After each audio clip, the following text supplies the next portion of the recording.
ఇవే జీవన తరంగాలు, ఇవే ఇవే జీవన తరంగాలు, జీవన తరంగాలు.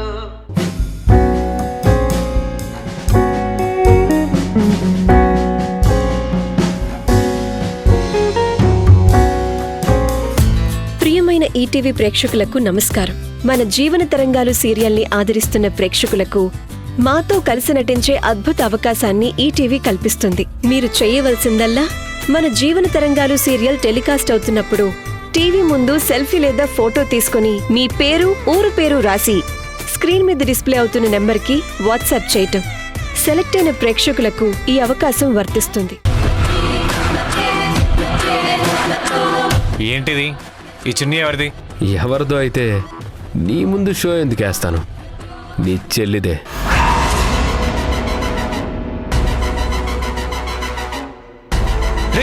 నా చెల్లెల చున్నీ నీ దగ్గరికి ఎలా వచ్చిందిరా? ఇలా ఇవ్వు. నీ కప్పిచ్చినంత ఈజీగా చున్నీ ఇస్తాననుకున్నావా? ఆదర్శ్, నువ్వు టూ మచ్గా బిహేవ్ చేస్తున్నావు. నా చెల్లెలు ఎక్కడుంది? తనకేమైంది?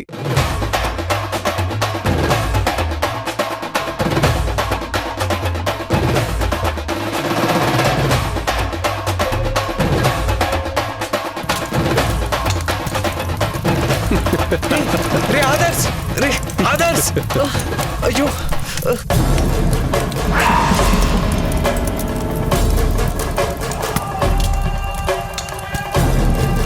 ఆదర్శ్, మర్యాదగా చెప్పు, నా చెల్లెల చూడు నీ దగ్గరికి ఎలా వచ్చింది? మా చెల్లెల జోలికి వస్తే నేనేం చేస్తానో నాకే తెలీదు. ఏం కావాలి నీకు? నీ డైలాగ్లో వార్నింగ్ ఉన్నా నీ గొంతులో డేర్ లేదని తెలుస్తుంది. ముందు మా కీర్తి ఎక్కడుందో చెప్పు. తనకేమైనా జరగరాంది జరిగితే నేనేం చేస్తానో నాకే తెలీదు. ఇందాక ఎందుకు ఇదంతా చేస్తున్నానని అడిగావు కదా, చూపిస్తానుండు.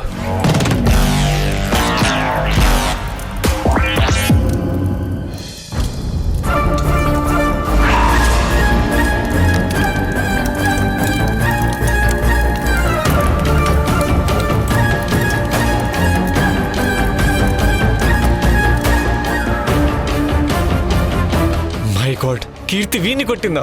కొంప కొల్లేరైపోయింది. అందరితో చేసినట్టే కీర్తి దగ్గర కూడా వేదవేషాలు వేసుంటావు. అందుకే లెక్చరర్ స్టైల్లో బుద్ధి చెప్పింది. ఇది అడ్డు పెట్టుకొని తననేమైనా చేయాలని చూస్తే మాత్రం నేను పోలీస్ కేసు దాకా వెళ్తాను. Mind it. నాకు అన్ని రకాల అలవాట్లున్నాయి. దందాలు చేస్తాను, ధమ్కీలు ఇస్తాను. కానీ నాకంటూ కొన్ని పాలసీలున్నాయి. ఇందులో ఇంపార్టెంట్ ఏంటంటే నేను లేడీస్ విషయంలో కొంచెం ఆలోచిస్తా. అలాంటి నన్నే ఏ తప్పు చేయకపోయినా సరే నీ చెల్లెలు నా మీద చేయి చేసుకుంది. దాన్ని వదిలిపెట్టను. రివెంజ్ తీర్చుకొని తీరుతా. ఏం కూసావరా? ముందు మర్యాదగా నా చెల్లెలు ఎక్కడుందో చెప్పు. చెప్పరా? డోంట్ వరీ, చెప్పాను కదా, ఆడవాళ్ళ విషయంలో నేనంత మూర్ఖంగా బిహేవ్ చేయనని. భయపడకు. ఆ చున్నీ నీ చెల్లిది కాదు. కానీ నెక్స్ట్ నా చేతిలోకి నీ చెల్లెల చున్నీ రాకూడదంటే నీ చెల్లిని తీసుకొచ్చి నా కాళ్ళ మీద పడి క్షమాపణ అడిగేలా చేయాలి. అలా జరగలేదంటే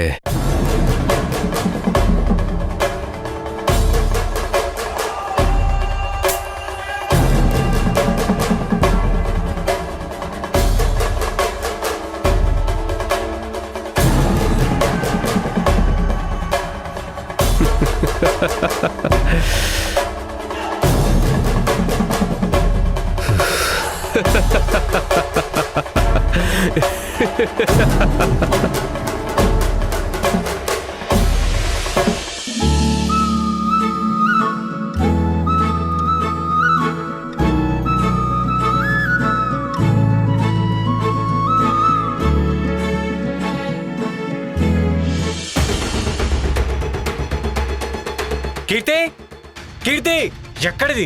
కీర్తి, బయటికి రా. ఏమైందండి? ఎందుకంత కోపంగా ఉన్నారు?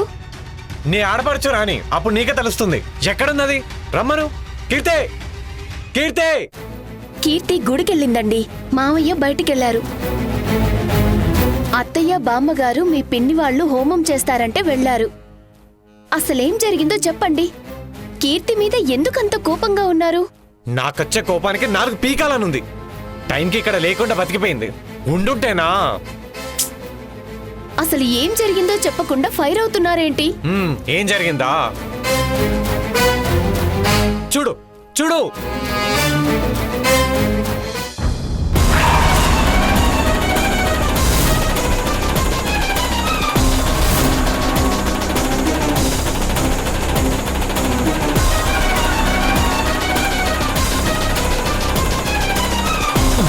చూసావు కదా, నీ ఆడపడుచు ఎవరిని కొట్టిందో తెలుసా? ఈ సిటీలోనే నెంబర్ 1 ఈడియట్ని. ఒక రౌడీని నడి రోడ్డు మీద చేసుకుంది.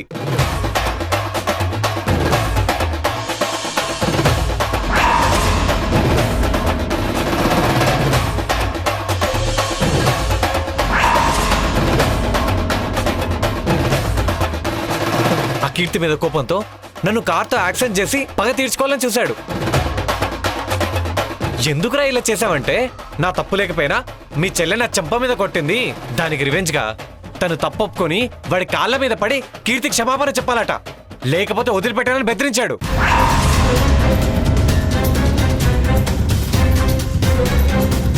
అందరి ముందు వాడు చేసిన పనికి నా తల తీసేసినట్టయింది. ఇప్పటికే అప్పిచ్చాడన్న సాకుతో మనని టార్చర్ పెడుతున్నాడు. అది సరిపోదన్నట్టు ఇప్పుడు కొత్త తలనొప్పి పడింది. మా అమ్మ నాన్న తనకు ఫ్రీడమ్ ఇచ్చి గారాబం చేసి పెంచడం వల్లే ఇలా తయారైంది. రౌడీ వెధవులతో గొడవపడే స్థాయికి దిగజారి ఇంటి పరువుని బజారుకి ఇచ్చింది. వాడు రౌడీ ఫెల్లో. బుద్ధున్నాడు ఎవడన్నా వాడితో పెట్టుకుంటారా?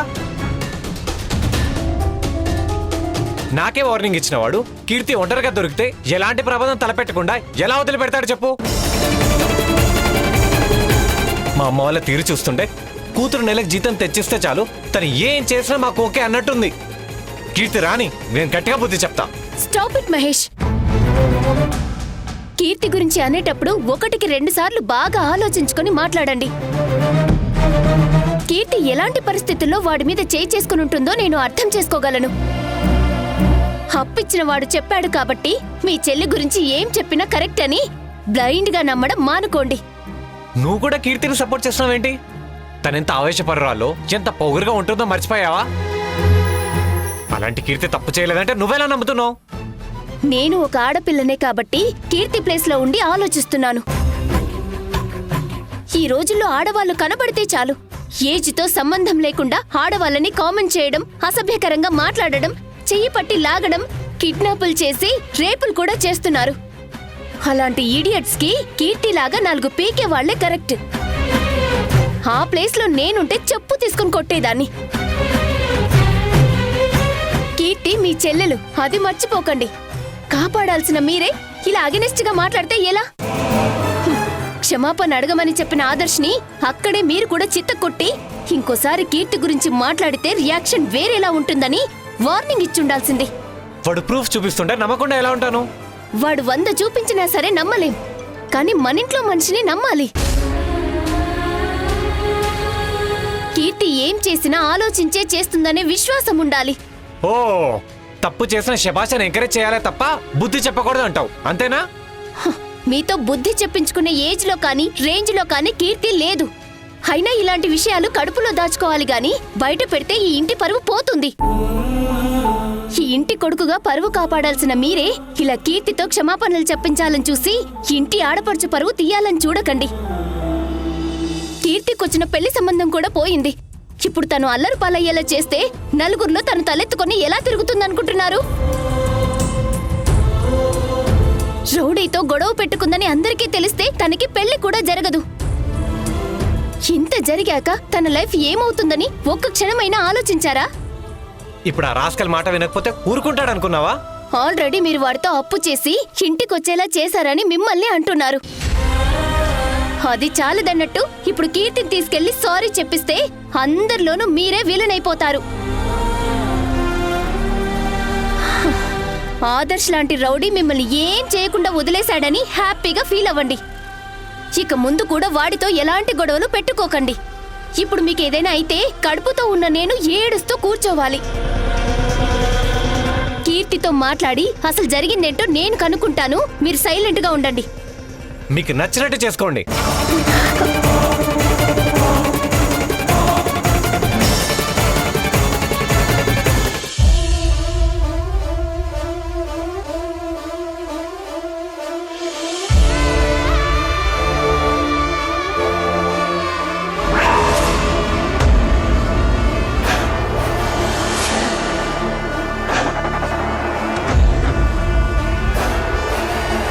అమ్మా దేవిక, పంతులు గారు వచ్చారమ్మా. నమస్కారం పంతులు గారు. నమస్కారం అమ్మా. కూర్చోండి. బాబు కళ్యాణ్, పంతులు గారు వచ్చారు, ఓసారి రానాయనా.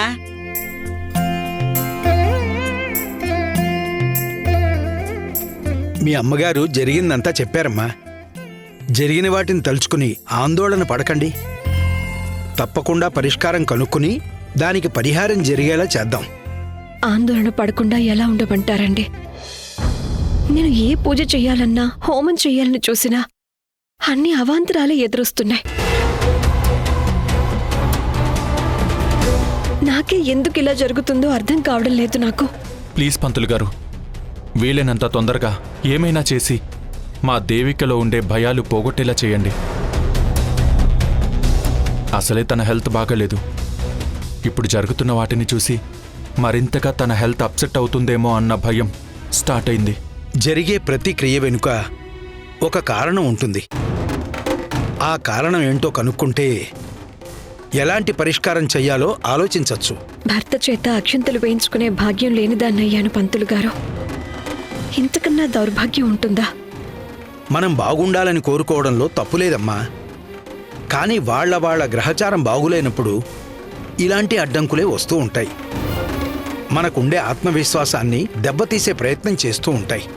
ఇలా జరుగుతుండటం చూసి నాలో తెలియని భయం స్టార్ట్ అయింది. ఆ భయం పోవాలంటే నా భర్తకి ఎలాంటి ఆపద రాకుండా ఎలాంటి పూజలు చెయ్యాలో, ఎలాంటి హోమాలు చెయ్యాలో చెప్పండి. నా భర్త క్షేమం కోసం నేను ఏం చెయ్యడానికైనా సిద్ధం.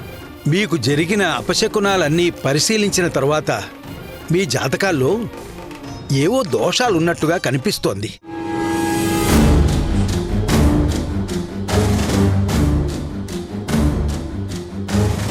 ఒకసారి మీ ఇద్దరి జాతకాలు చూపిస్తే ఎందుకిలా జరుగుతోందో ఒక అంచనాకి రావచ్చు. దేవిక, వెళ్ళి జాతకాలు తీసుకురామ్మా. నువ్వు నేను తీసుకొస్తా.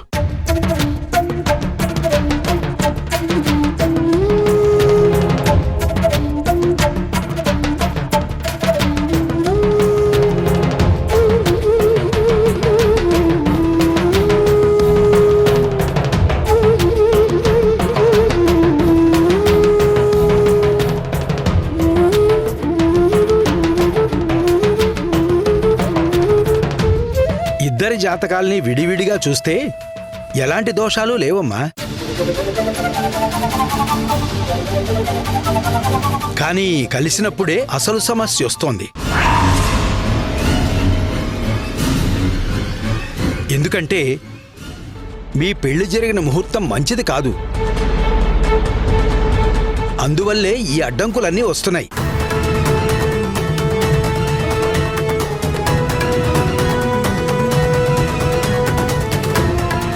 రోజు మేమున్న పరిస్థితుల్లో ముహూర్తాల గురించి పట్టించుకోలేదు. హడావిడిగా రిజిస్టర్ మ్యారేజ్ చేసుకున్నాం పంతులు గారు. ఇప్పుడు దోషాలకి ఎలాంటి పరిష్కారం చేయాలో చెప్పండి. మంచి ముహూర్తం చూసి మీరిద్దరూ రెండోసారి పెళ్లి చేసుకోగలిగితే భార్యాభర్తలిద్దరూ క్షేమంగా ఉంటారు.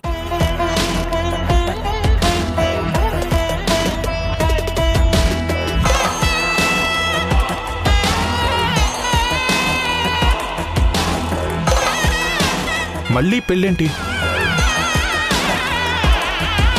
బయట వాళ్ళు ఈ మాట వింటే మా గురించి నానా రకాలుగా అనుకుంటారు. ఇంకో కొత్త తలనొప్పి స్టార్ట్ అవుతుంది. ప్లీజ్ వద్దు. వేరే ఏదైనా సొల్యూషన్ ఉందేమో చూడండి. కళ్యాణ్, మీకెలాంటి ఆపద రాకుండా ఉండటం ముఖ్యం. కానీ ఎవరో ఏదో అనుకుంటారని మీకు ప్రమాదం జరిగినా పర్లేదు అనుకోలేం కదా.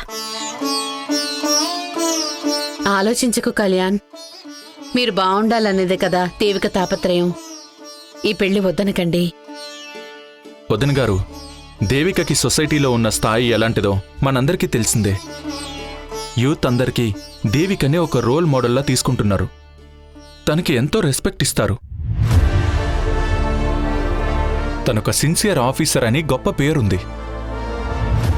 అలాంటి దేవిక ఇలా అపశకునం అపనమ్మకాలని మరోసారి పెళ్లి చేసుకుంటుంది అంటే, చదువుకున్న ఆఫీసర్ కూడా ఇలాంటి నమ్మకాల్ని ఎంకరేజ్ చేస్తుందని నానా రకాలుగా నెగిటివిటీని స్ప్రెడ్ చేస్తారు. తన కింది స్థాయి వాళ్ళు కూడా దేవికని చులకనగా చూసి కామెంట్ చేస్తారు. మా పెళ్లి వల్ల దేవిక మాట పడ్డం నాకిష్టం లేదు. నా కోసం అన్నీ వదులుకొనొచ్చారు. మీరు నాకు ముఖ్యం. మీ క్షేమం నాకు ముఖ్యం. మీకోసం ఏదైనా చేస్తాను. ఎవరు ఏమనుకున్నా నేను లెక్క చేయను. ఒకప్పుడు మీకు దూరంగా ఉండాలనుకుని వచ్చేశాను. ఇప్పుడు మీరు దూరం అవుతారేమోనన్న ఆలోచన చేయటానికి కూడా నేను భయపడుతున్నాను. ఎందుకంటే మీరు మారిపోయి ఇక్కడికి రావటం ఒక్కటే కాదు, మీరు నా మీద చూపిస్తున్న ప్రేమ అలాంటిది. ఆ ప్రేమ నాకు శాశ్వతంగా కావాలండి. అది దక్కాలంటే పంతులు గారు చెప్పినట్టు మనం పెళ్లి చేసుకుందాం. ప్లీజ్ కాదనకండి.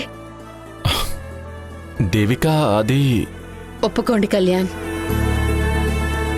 మీరు సంతోషంగా ఉంటే చూడాలన్నదే మా అందరి కోరిక. ఈ పెళ్లి చేసుకుంటే ఆ ఆనందం శాశ్వతంగా మీ ఇద్దరి మధ్య ఉండిపోతుంది. ఒప్పుకోండి.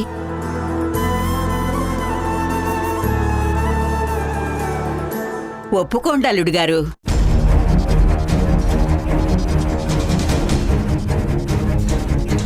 ఓకే, దేవిక సంతోషమే నాకు కావాల్సిందే. దేవిక, మనం మళ్ళీ పెళ్లి చేసుకుందాం. థ్యాంక్స్ కళ్యాణ్. తల్లిగా మీ పెళ్లి చూడలేదన్న లోటు నాకు ఉండిపోయింది. ఇప్పుడు జరగబోయే పెళ్లితో ఆ లోటు కూడా తీరిపోతుంది. అవునమ్మా, నాకు కూడా దేవిక పెళ్లి దగ్గరుండి జరిపించలేకపోయాననే పశ్చాత్తాపం ఉండిపోయింది. ఇప్పుడు జరగబోయే పెళ్లితో అది పోతుంది. మనందరి సమక్షంలో మీ ఇద్దరి పెళ్లి మళ్ళీ జరగాలని రాసిపెట్టిందేమో. అందుకే ఇన్ని అడ్డంకులు వచ్చాయని నాకు అనిపిస్తుంది. బాగా చెప్పావు కీర్తి, అంతే అయి ఉంటుంది.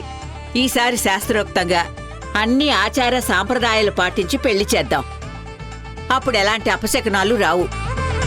సరేనమ్మా. పంతులు గారు, పెళ్లికి మంచి ముహూర్తం చూసి చెప్పండి. పెళ్లి పనులు స్టార్ట్ చేయాలి. అలాగేనమ్మా, అలాగే.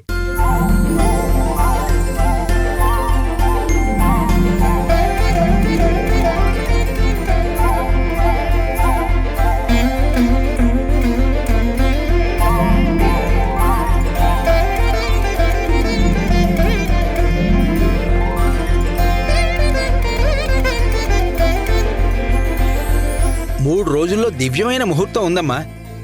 ఖాయం చేయమంటారా? లేట్ చేయకుండా ఖాయం చేయండి పంతులు గారు, లేదంటే మా దేవిక అలుగుతుంది. అయితే అదే ముహూర్తం ఖాయం చేసుకుందాం. రేపు ఉదయం మీ భార్యాభర్తలిద్దరూ కలిసి ప్రమద గణాధిపతి అయిన వినాయకుడికి పూజ చేసి మిగతా కార్యక్రమాలు మొదలు పెట్టుకోవాలి. సరే పంతులు గారు. అలాగేనమ్మా. ఇదిగోనమ్మా, ఇక నేను వెళ్ళొస్తానమ్మా. మంచిదండి. మా పిన్ని మళ్ళీ పెళ్లి కూతురు అవుతుందో, మా ఇంట్లో బ్యాండ్ బాజా భారత్ మోగుతుందో.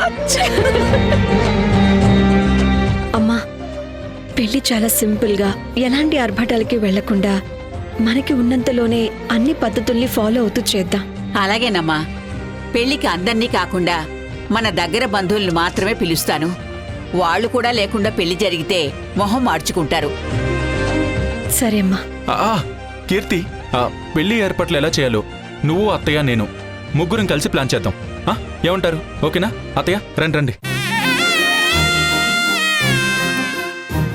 దేవిక, ఈ పెళ్లితో అన్ని అరిష్టాలు పోతాయి. మేం దగ్గరుండి మీ పెళ్లి చేస్తాం. ఎలాంటి దిగులు పెట్టుకోకుండా హ్యాపీగా ఉండు. థ్యాంక్స్ అక్క. ప్రియమైన ఈటీవీ ప్రేక్షకులకి నమస్కారం. మన జీవన తరంగాలు సీరియల్ని ఆదరిస్తున్న ప్రేక్షకులకు మాతో కలిసి నటించే అద్భుతమైన అవకాశాన్ని ఈటీవీ కల్పిస్తోంది. మీరు చేయవలసిందల్లా మన జీవన తరంగాలు సీరియల్ టెలికాస్ట్ అవుతున్నప్పుడు టీవీ ముందు సెల్ఫీ గానీ ఫోటో కానీ తీసుకుని మీ పేరు ఊరు పేరు రాసి స్క్రీన్ మీద డిస్ప్లే అవుతున్న నంబర్కి వాట్సాప్ చేయడమే. సెలెక్ట్ అయిన ప్రేక్షకులకి ఈ అవకాశం వర్తిస్తుంది.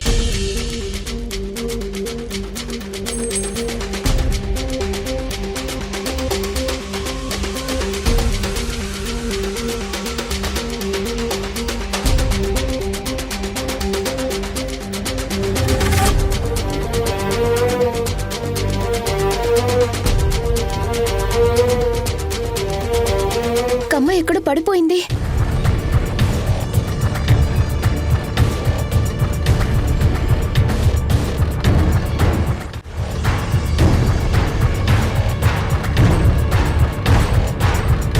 ఇక్కడే పడిపోయింది. ఎక్కడా కనిపించట్లేదే. దేనికోసం వెతుకుతున్నావు దీపా? నా చెవికమ్మ ఎక్కడో పడిపోయిందండి. ఎంత వెతికినా దొరకడం లేదు. అంత నిర్లక్ష్యంగా ఎలా ఉన్నావు? జాగ్రత్తగా ఉండాలి కదా. అసలే గోల్డ్ రేట్ మండిపోతుంది. ఈ టైంలో మళ్ళీ కొనాలంటే మనతో అయ్యే పనేనా? ఇంకేం చూస్తున్నావు? వెతుకు.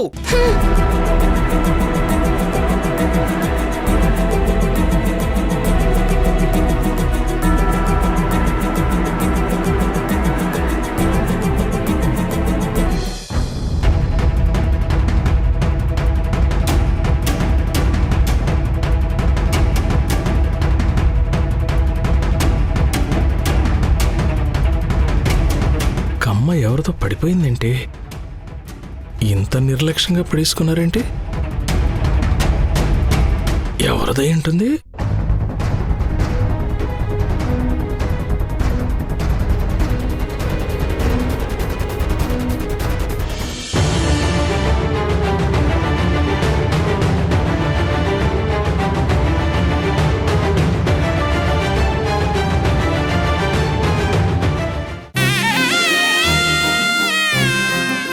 ఒకరికొకరు కుంకుమ పెట్టుకోండి. కర్కాటక లగ్నం ఉదయం 6:26 ఇరువురి వివాహ ముహూర్తం నిశ్చయించడం జరిగింది. ఆపండి.